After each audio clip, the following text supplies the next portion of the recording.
అధ్యక్ష, చంద్రబాబు నాయుడు గారిని అడిగితే అధ్యక్ష, మరి జగన్ 70,000కే ఇంత కష్టపడతా ఉన్నాడు కదబ్బా, నువ్వు 70,000కే రాష్ట్రం శ్రీలంక అయిపోతుందని అంటున్నావు కదా, మరి నీకు ఇవన్నీ చేస్తే కనీసం 1,26,000, నువ్వు చెప్పే కొత్త ఇవన్నీ యాడ్ చేస్తే అది ఇంకా 1,50,000కు పోతుందేమో నాకు తెలియదు. అవన్నీ చేయడానికి నీకు డబ్బులు యాడ్ నుంచి వస్తాయనంటే చంద్రబాబు నాయుడు, ఈనాడు, ఆంధ్రజ్యోతి, TV5 వాళ్ళకి మీడియా బలం ఎక్కువ కదా అధ్యక్ష, ఎల్లో మీడియా ఎక్కువ, మీడియా బలం ఎక్కువ, వాళ్ళు ఏదైనా గోబెల్స్ ప్రచారం చేయగలుగుతారు.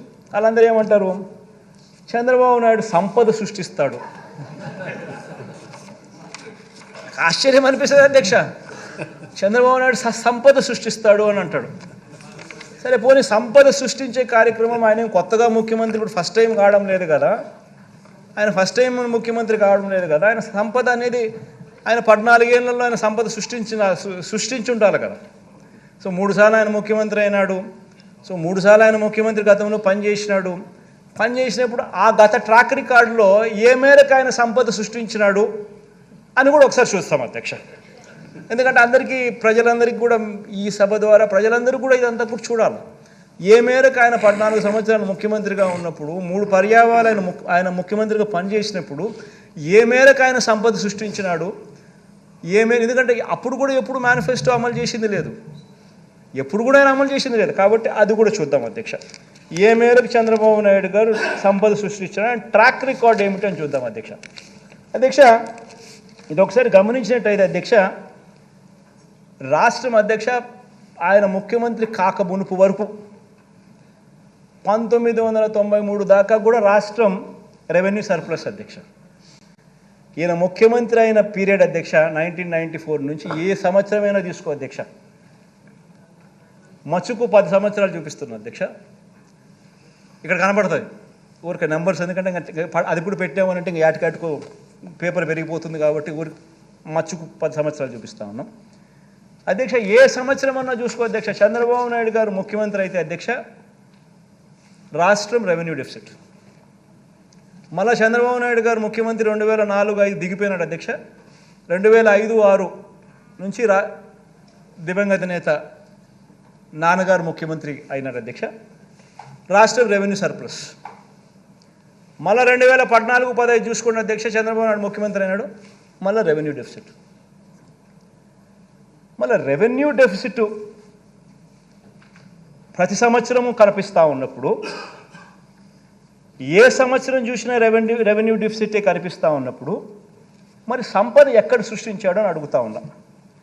నిజంగా సంపదే సృష్టించి ఉంటే ఏ స్కీము ప్రజల కోసం అమలు చేయని రోజుల్లో అధ్యక్ష ఇవన్నీ సృష్టించి ఉంటే, ఏ స్కీము ప్రజల కోసం అమలు చేయని పీరియడ్లో అధ్యక్ష, ఆ పీరియడ్లో కూడా రెవెన్యూ ఎక్స్పెండిచర్ కొరకే అప్పులు చేయాల్సిన దుస్థితిలో ఆయన పాలన సాగింది అని అంటే ఎక్కడ సృష్టించాడు ఆయన సంపద అని చెప్పి నేను అడుగుతా ఉన్నాను అధ్యక్ష. అధ్యక్ష పోనీ ఇంకొక స్లైడ్ చూస్తాం అధ్యక్ష, ఇంకొక ఉదాహరణ కూడా చూపిస్తాను అధ్యక్ష. ఇంకొక ఉదాహరణ కూడా చూద్దాం.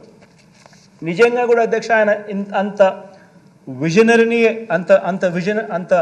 విజనరీ అయితే అధ్యక్ష, నిజంగానే ఆయన అంత గొప్ప మేధావి, అంత గొప్ప విజనరీ అయితే అధ్యక్ష, ఆయన పాలనలో రాష్ట్రం అంత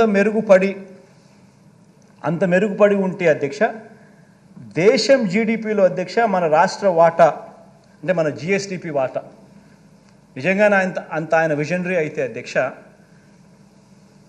దేశం GDP గ్రాస్ స్థూల ఉత్పత్తి, దేశం సంబంధించిన GDPలో అధ్యక్ష రాష్ట్రానికి సంబంధించిన GSDP వాటా ఎంత, దేశానికి సంబంధించిన GDPలో రాష్ట్రానికి సంబంధించిన GSDP వాటా కాంట్రిబ్యూషన్ ఎంత అని చెప్పి చూస్తే, ఆయన పీరియడ్ ఆ 5 years 2014 నుంచి 2019 దాకా చూస్తే రాష్ట్ర ప్రభుత్వం కాంట్రిబ్యూట్ చేసింది దేశానికి సంబంధించిన GDPలో 4.47% దేశానికి ఆయన కాంట్రిబ్యూట్ చేస్తే, మన హయాంలో అధ్యక్ష ఈ 5 సంవత్సరాలలో మనము 4.82% మనం కాంట్రిబ్యూట్ చేసాం దేశానికి. అంటే ఎవరు సంపద సృష్టించారు అధ్యక్ష? అంతో ఇంతో ఈ లెక్కలు చూస్తే అంతో ఇంతో దేశానికైనా రాష్ట్రానికైనా మనమే సంపద సృష్టించినట్టుగా క్లియర్గా కనిపిస్తాం. అది కూడా ఏంది అధ్యక్ష, కోవిడ్. అది కూడా అధ్యక్ష కోవిడ్ 2 సంవత్సరాలు రాష్ట్రానికి సంబంధించిన ఆదాయాలు తగ్గడం, ఖర్చులు పెరగడం. ఇన్స్పైట్ ఆఫ్ చంద్రబాబు నాయుడు ఆయన చేసిన అప్పులను సర్వీస్ చేసుకుంటూ రావడం, ఇన్స్పైట్ ఆఫ్ దట్ మనం బటన్ నొక్కడం, నేరుగా అక్కచెల్లెమ్మల ఖాతాల్లోకి ఇంత మంచి చేసే విధంగా ఇన్ని స్కీమ్స్ అమలు చేయడం.